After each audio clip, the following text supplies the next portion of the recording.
Kinshasa makolo, bakatikati bafumbwa, bapupolaki bapupu, baniki masangu, basali kiboyi, bayaka.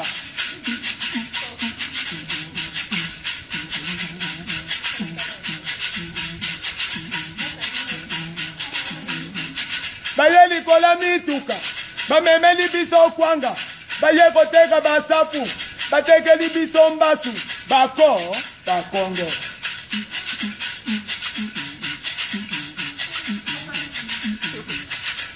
Wuti bamboka, bakongoli babutike, bakomi na bafarmasi, bakomi bakomisioner, bamatisi baloso, mipikwa pondu mati, mafuta mbila mati, batetela.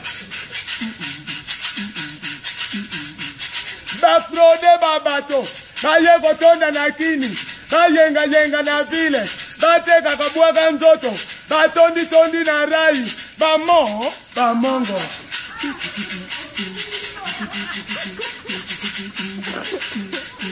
Baye kotonda na kini, banduki bomengo, batongi bimeble, batelema na baliko, kona batala kwaze muzuri, baswahili. Bakoti na kini, bateki biteka, baboti na tembe, batondisi Kinshasa, batondisi wenza lupu, Kinshasa komi mulunge, baluba, antu.